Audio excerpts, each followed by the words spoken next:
Meron ka bang gustong may mga maling balita na kumalat, gusto mo i-correct? Marami. Ano ba totoo? May babae ba o may lalaki si Tom? That's not an insult to me. Personally, sorry, I don't care. May babae si Tom. Ngayon o dati? So, kumusta na ang puso ngayon ni Tom? Pero hindi makakapagsinungaling ang mata, Tom. Ha? Mahal mo pa. Of course. At kasama po natin ngayon dito sa Las Vegas, Nevada. Ang kontrobersyal, ang nagpapahinga ba or nagmumuni-muni? Siyempre, sino pa nga bang ating tinutukoy? Tom Rodriguez. Hi, Tom!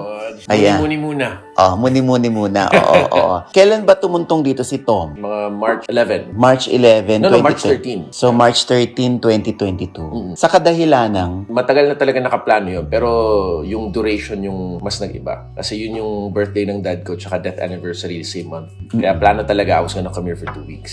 okay. So, nga yung lang 2 weeks na, mo, nanganak ng nanganak. oo. Bakit siya nanganak ng nanganak yung stay mo sa US? Siyempre, alam, hindi naman siguro sikreto sa lahat that turbulence has been happening in my life. So, amidst the situation, anong sabi sa'yo ng mama mo? Pinakamahirap yung nakikita ko, yung lungkot niya, yung nasasaktan siya para sa akin. And in turn, ako din, parang nasasaktan ako na nasasaktan siya para sa akin. Pero yung sinabi lang niya sa akin advice na kahit mawala man lahat, as long as whatever I'm accountable for, basta pagbayaran ko sa kanya kung ano man yung kailangang pagbayaran at basta malinis yung konsensya ko, kahit anong mangyaring gulo, I should be okay. Susuportahan nila ako. Hindi nila ako konsentihin, pero susuportahan nila ako. Noon mo lang ba na-appreciate na sa kabila ng mga pinagdaraanan mo, ang kakapitan mo talaga, yung totoo mong pamilya? Yeah. Doon mo natetesting, mawala na lahat, andun pa rin sila. Parang they'll call you out. Whatever it is that kaya kailangan mong ayusin, tutulungan ka nila. Pero hindi ka nila paparamdamin parang wala kang net na nahulog ka sa bangin, dire-diretso ka, wala kang parachute. Parang ramdam mo sila yung parachute mo. Kaya ang sarap na ganun. At the end of the day, there's still that love that you can use as a bouncing para makatayo ka ulit. So, syempre, pagka gano'n nagkita ulit kayo ng nanay mo, hindi ka ba nakarinig sa kanya na pinagalitan ka niya, sinumbutan ka niya, or niyakap ka lang niya? Niyakap ako. Pero kita ko talaga yung sa mga mata niya, ako na natudurog. Pero ang sarap na, yun nga, katulad ng sinabi ko, walang parinig, walang pasabi. Nung narinig nila everything at alam naman nila, aminado din naman ako with my part of whatever it is that happened in my life.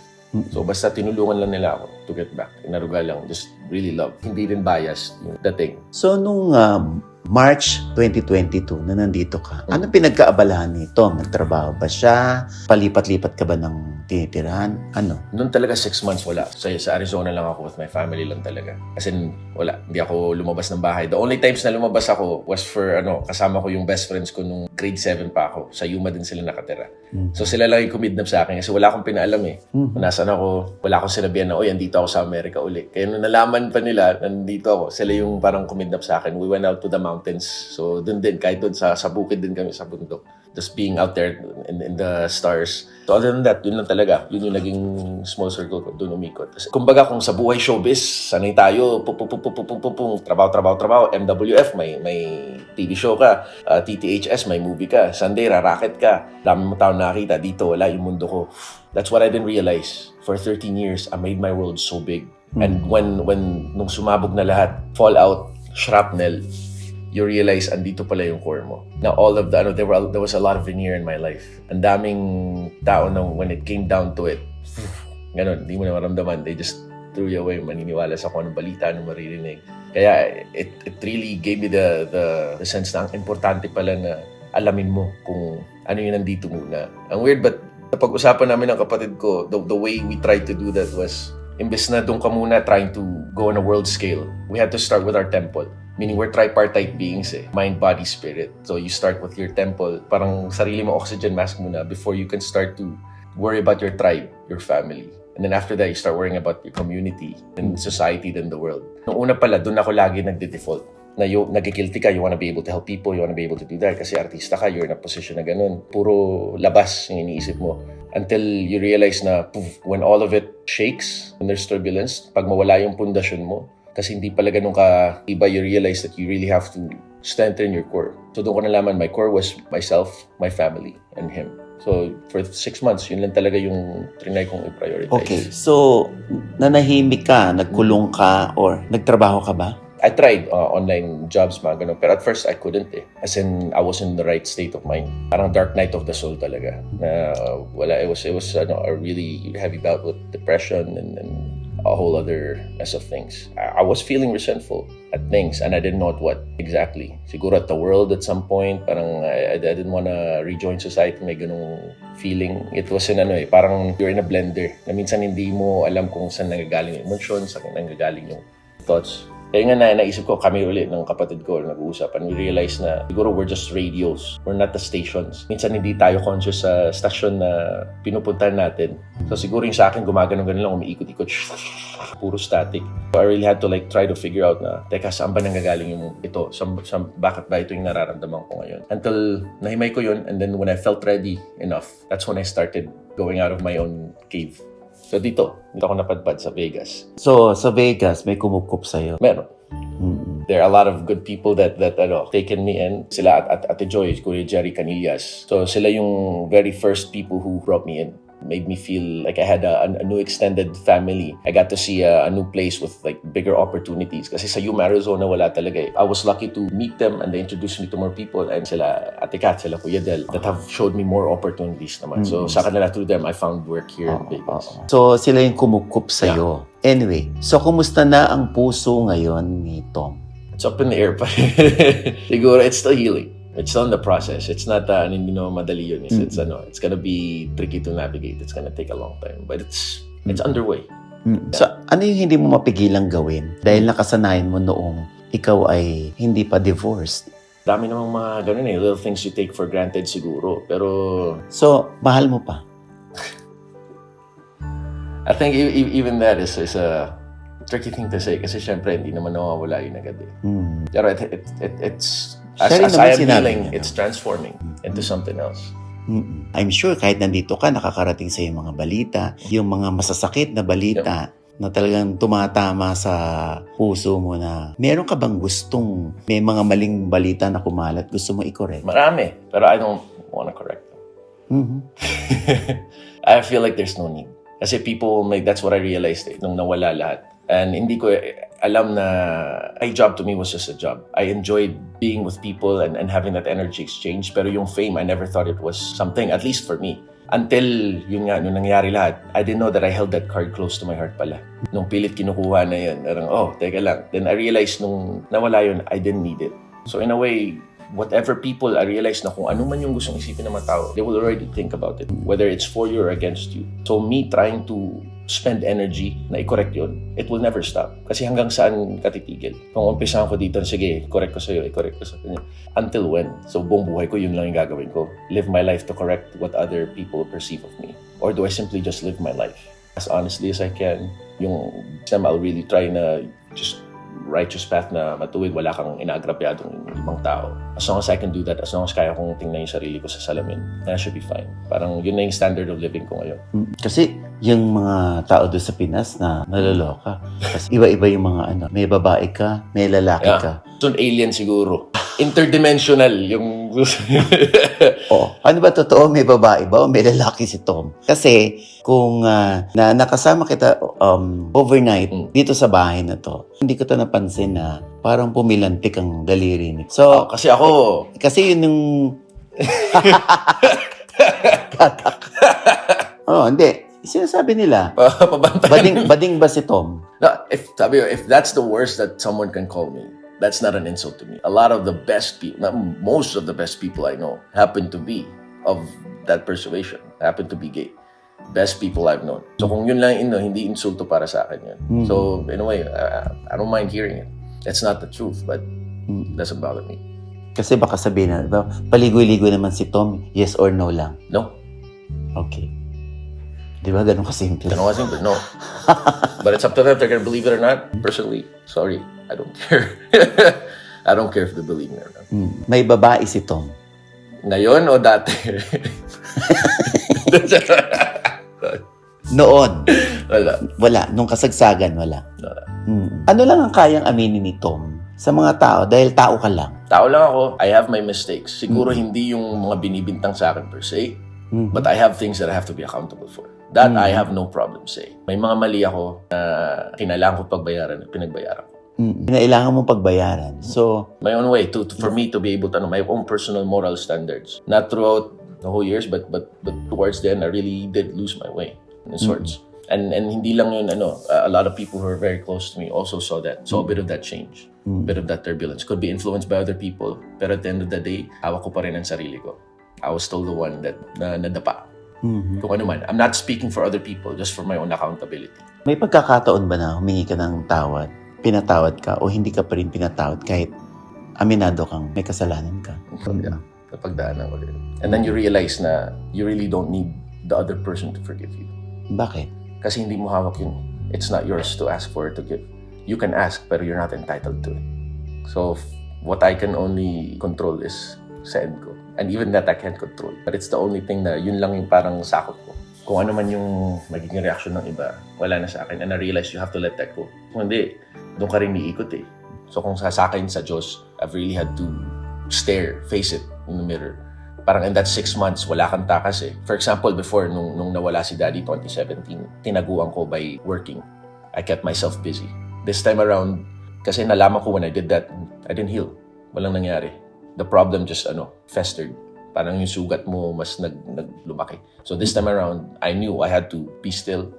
I had to really slow down and be with myself. Kasi na-realize ko in the end siguro mga December of last year, na I couldn't look at myself in the mirror. And mas hindi ko kaya yun. Kaya ko pa yung pagchichismisan ako ng mga tao kung ano-ano sabihin nila. Kaya ko yun. It doesn't bother me. But at the end of the day, tayo lang yung nandito eh. Wala tayong ibang katabi sa utak natin. So I realized, as long as I go through it as honestly as I can for myself, that's the best I can do. Basta sincere ako, basta I'm really attempting, I'm really going through it, I'm doing it. Siguro okay na sa akin. Kailangan ko makontento sa ganun. Pero would you say na wala kang utang sa sarili mo na hindi mo tinry para maayos ang lahat? 100%. I can say na I have no guilt when it comes to that. I feel unencumbered. I felt like I've tried everything that I could. Pero, syempre, nagtataka sila. Ba't si Tom nag-file ng divorce sa US? Meron bang merit yun? Kung sa kasal ka naman sa Pilipinas. We're processing na rin naman the recognition sa Philippines to have it recognized also there. So at least para both of us can truly be free and really start over in our lives. So, si Tom ang unang naka-move on? Kasi ikaw nag-file ng divorce dito. That's saying naman move on kasi that's a meter na hindi mo naman masabi na pare-pareho yung metro natin lahat. Pare-pareho yung pinagdadaanan. Like I said, for me, walang yung journey ng iba, journey niya mismo. Pero for me, I slowed down muna. So, March pa lang, isa lang ako trying to go through that process. Pero hindi ko naman masabi na mas ahead ka, mas behind ka. That's arbitrary yung ganun. I'm in the process of moving on. So, sa mga panahon ngayon, umiiyak pa ba si Tom? There are times pa rin, yeah. Oh, syempre. really? So, pag umiiyak ka, yun yung pagkakataong nag-iisa ka. And then, ano naalala mo, naiisip mo? Siyempre, ang daming panghinayang. All the years that you've been together, all the dreams that you had, you guys have built together. Pero like I said, if it's meant to be, what can you do? There are more moments that I'm living and more moments that I'm regretting the past. All I can do is learn from it and move forward. So, ikaw ba yung klase ng tao na kahit masakit pa para sa'yo, pero kung feeling mo naman, magiging malaya kami or magiging malaya siya kapag ako na ang nag-first move, like, itong ang divorce, gagawin ko, pero kahit masakit sa akin, may ganun ka ba? Kung naman, siguro, who's in that position. I think anyone who will say otherwise is either manhid o nagsisinungaling. So yeah, meron. Oh, pero hindi makakapagsinungaling ang mata, Tom. Mahal mo pa. Of course. Hindi man agad-agad mawawala yun. But like I said, it will transform into other things. Siguro the love may never disappear, but it will change. It will develop. It will grow in its own way. Whether together or apart, it will grow in its own way. Would you remember any instance na nanakit ka ng babae? Never. Ah, really? Physically, never. Emotionally, siguro tao tayo. That time may nasabi, we've all done. Like, Physically? never.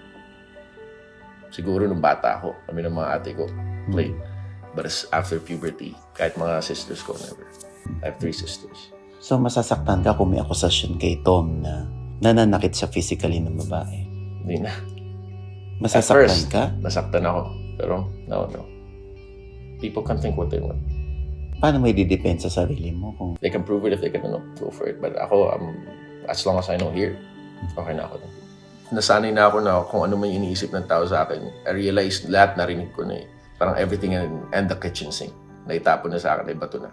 Even things na parang, saan ang galing yun? So lahat narinig ko na and then you realize andun ka pa, nakatayo ka pa. Yun yung sinasabi ko kanina na parang hinawakan ko yung Tom Rodriguez na barahan na yun, hindi ko alam. Akala ko wala akong ganun. Pero nung hinihila na yung Tom Rodriguez na card, teka, huwag niyo kunin. Until nung nahulbot yun, kung ano narinig ko, I realized I'm still here. I still have the love of my family. At the end of the day, I was still able to look at myself in the mirror after I did the work. I was able to look at myself in the mirror, respect myself. Okay na pala ako na ganun lang. So kahit pumunta ako sa labas, makita ko yung mga tao, mahal man nila ako hindi, may opinion man sila sa akin na mabuti o hindi, that's besides the point. At the very least, I have to be whole, I have to be happy. Kung may pagmamahal sa akin yung mga tao, bonus na yun, kumbaga. Pero it's not a requirement for me to live. So, how do you handle your bashers? Yung iba, I don't handle them. I think that's the best way to do it. Kasi yun, bashers, I can't control. So I don't handle it. I just, okay, sige. If it's constructive, I listen to it. It's something I can truly grow from, okay. Pero if it's just noise, kung wala lang, it's to hurt just to hurt someone, then why entertain it? Kasi every time that I've had, walang nangyaring maganda sa buhay ko. I didn't gain anything from it. I didn't gain any insights. Wala akong natutunan bago. Wala akong natutunan bago tungkol sa sarili ko. Other than the fact na kapag pumatol ka with something na, pare-pareho kayo. Parang quicksand. Sabay-sabay kayong lulubog. Kasi sometimes people also are hurt. I'm not saying it's the right way to do it, pero I understand minsan kung bakit people bash. My reason that I said might not be everyone's reason. at the same time, na-appreciate mo naman yung iba na iintindihan ka kung saan ka nanggagaling, na yung empathized sa'yo. I appreciate that, of course, syempre. And in fact, I even appreciate the ones na, sabihin na natin, sorry to say the term, nagmamarunong, pero hindi naman alam nila sa buhay. Pero if I can discern na they're coming from a good place, kahit yung sinasabi nila, you might not necessarily agree with.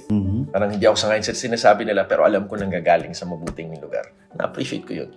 So, sa mga nangyayaring ito, Tom, matibay na ba siya ngayon? Ikaw, matibay ka na? Tumitibay. Kasi marami akong nalampasan na akala ko, Hindi mo kaya? hindi ko kaya. Akala ko kamatayan ko, literal. Oh, totoo. Yeah. A lot of it emotional, nangyayari. Pero sometimes, an ego death feels like literal death. Na nakala ko hindi ko malalampasan to. Tapos nung nalampasan mo, pero pag ito nangyari, hindi ko na talaga kaya.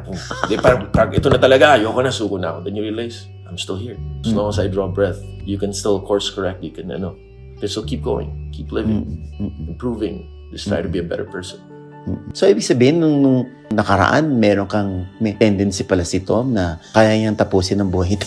Yun lang ang solusyon. Hindi naman na tendency, pero in recent months, tindi ng depression ko, dumating ako sa point na gano'n. I thought that was the only way out. Para hindi mo magawa yan, ano yung nagpalakas o sino yung nagpalakas ng loob mo? Siyempre, family. Ayoko rin isipin ng mga pamangkin ko na, Tito Tom did this, it's an escape. Kasi sometimes, it's our brains that tells us that that's the only way, and it's not. Like I said, there's the noise. Minsan iniisip natin, we are our thoughts, we are our emotions. Radyo tayo, nakakasagap lang tayo. Minsan di natin alam, galing ba sa atin to, galing sa ano. So pag hindi natin hinihimay, mas madali siyang pakinggan. And then you realize that it's never an answer, it's never a solution. Life goes on. Pero minsan pag andun tayo sa gitna ng bagyo, kita natin nakikita lahat. Yung nakikita natin yung dark clouds, yung hangin na nagsaswirl, kung ano man debris na meron dyan. Not knowing that behind that, there's still blue skies, white clouds, there's still a sun that shines really, really bright. Ang daling kalimutan pag nasa kita ka ng bagyo. No matter how bad things get, kahit anong pinagdadaanan mo, there's always someone that's experiencing life better than you. And guaranteed, someone who's experiencing life worse than you are. So whether ano man yung spectrum na yun, kung nasaan man tayo dun, that hurt and that pain, it's real to us. And at the same time, be sensitive to the journey of others while still trying to be authentic to our own. As long as we honor it, siguro sapat na yun. Pero to dwell in it and to let it evolve to the point na you're ready to end it. Ba't mamadalin? Doon din naman tayo lahat papunta. So, di ba, kung hindi ka tumaya sa buhay, 100% talo ka. You might as well be gone. Might as well be dead. So, the fact that we're here, we have to live it. Kung wala na tayo nakakita, dahil madilim na lahat, look down if you can see your feet. If you can put one in front of the other, garantisado uusad ka pa rin. Magmamahal ka pa ba? I thought I wouldn't anymore, but now I'm open to it. I'm open to the thought, to the ideas. Life goes on. Life moves on. Correct. I've seen it with my dad. Ano yung sa daddy? When he passed away, second family kami. And when he passed away, surrounded by the people who loved him, I saw he lived a beautiful life. Simple, but it was true. And it doesn't, his first love was gone too, but like, it doesn't necessarily have to stop there. But you can still love again. You can still build a life. Akala ko dati, ayoko na. Kasi there was that resentment.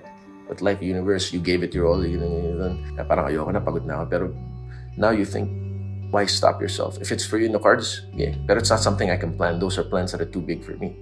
Nasa kanya na yun, whatever will happen in my life. So kung Pero I don't want to close my doors off. kailan uuwi si Tom sa Pilipinas?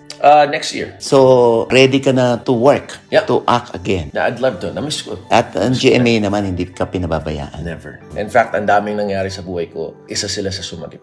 Oo, ang GMA. Yeah. Nakakatawa. Grabe. Hindi lang nakakatawa, pero nakakataba ng puso talaga yung GMA. Hindi nila ako binitawan. Pamilya mo rin. Totoo yun. Hindi ka bibitawan. So, na-realize mo rin, Tom, na sa lahat ng sitwasyon na kinasasadlakan mo, importante ang pamilya sa'yo. Napaka. Pinaka. Kasi at the end of the day, yung pala, at yun, na-testing ko na. 100% na-testing ko. Mawala na lahat. Family will always be there. Yung talaga. Kaya kailangan natin pahalagaan. And speaking of family, kayo bang family, naglalaro kayo ng bingo? O sa summer, syempre, wala tang waray na... Sandali, mas ano ka sa waray kaysa Tagalog? Waray talaga. Kung magwawaray lang ako yan na, mas, waray ako, pag naguhuna-huna ako, waray nga in English. Tagalog, kinahanglan ko pa i-translate. Pero kung magwawaray ako, dire-diretso ako yung duro. So, back in summer, naglalaro ka ng bingo. Tapos, ngayon, nashock ka ba? Dahil nasa... Digital age na tayo. Isa na siyang app, ang Bingo Plus. Kaya nagulat ako, actually, bago pa ako pumunta dito, nakadownload na siya sa phone ko. So, nalalaro ko na siya. Yun nga, grabe yung nostalgia na pwede pala, digital na yung Bingo Plus ngayon. So, kahit ngayon, na nandito ako sa US, nakatie up pa rin siya sa number mo sa number Pilipinas. ko sa Philippines. Okay. Ang sarap, ito, mamawag, mag-gym ka. Manood ka ng sine, kung ano mang gawin mo, continuous yung bulahan yan. Kahit iwan mo yung phone mo, may iba kang gawin. Kung manalo ka man, ino-notify ka. So, hindi mo kailangan tutukan talaga, hindi kailangan babad ka. So, kontrolado mo. Hindi yung para kang alipin sa cellphone mo. Pero ito, kahit iwan mo, continuous siya. So, panlibang lang talaga. Pero kung kailangan, may mga responsibility kang kailangan gawin, lapag mo, iwan mo, malay mo, yung 5 pesos na nilibang mo, 5 million na pala. Kasi nangyari na. Oo nga, nangyari na yun. Ano ang maipapayo mo dun sa mga tao na nananalo sa Bingo Plus pero hindi alam kung paano i-handle yung finances? Be wise. Yung prices nila. Yeah, be wise. Yun yung kahit ngayon sa next step ng journey ko, it's what I'm really trying to do. Na lahat ng itlog mo, hindi mo ilagay sa isang Basket. kahon lang, isang basket. Kailangan maging wise tayo sa mga investments tayo. We have to diversify. Iba-ibayin natin. Pero kailangan mga pinag-isipan nating investment. Baka mamaya may bumulong sa atin na kaibigan, "Hoy, ano mo dito? Yun. All in ka, tumodo ka, gaganon ka pala." We have to educate ourselves. Ang dami na ngayon, YouTube, ang dami mga platform kung saan pwede tayong tumingin sa mga advice ng mas nakakaalam sa atin. Ako, I'm learning, pero I'm in no position to tell. Wala akong position mag-advise sa kahit na sino kung anong gawin nila sa pera nila. Maraming mas karapatan magsabi at may access na tayo. Kung Bingo Plus ngayon, digital na nasa app na, ganun din yung kaalaman. At para sa mga hindi naglalaro, nagbabayad ng buwis yung Bingo Plus eh. So bumabalik din sa bansa yun. Timing na timing yung pagdating ng Bingo Plus dito sa Pilipinas saka sa buhay ng mga tao. Ang laki ng tulong na nabibigay niya. In a way. So kung ano man yung nalibang ka na sa hindi masakit sa bulsa na halaga, babalik pa yun sa nation through taxes. So in a way, parang full circle siya eh. Ang ganda din ng munting ekonomiya na nagawa niya para sa sarili niya and para sa mga Pilipino. So tatandaan ng lahat, yung sobra lang sobrang pera. Huwag yung ikaw yung susobra. Kasi lahat ng kalabisan mali. Kahit maganda pa yan. Kaya sana talaga, sana 5 million na to. Manalo ka na. Anong na-realize ni Tom sa mga sitwasyon na dinaanan niya sa buhay? I feel like a lot of the times the person we're fighting in our head might not be the person who we think it is. Maybe our own shadows. Now sometimes it's better to reflect in. Now we all have, like I said kanina, walang exempt sa buhay. We're all here. There's darkness in life. All of us have that darkness inside, whether we like it or not. We are not perfect. No one is.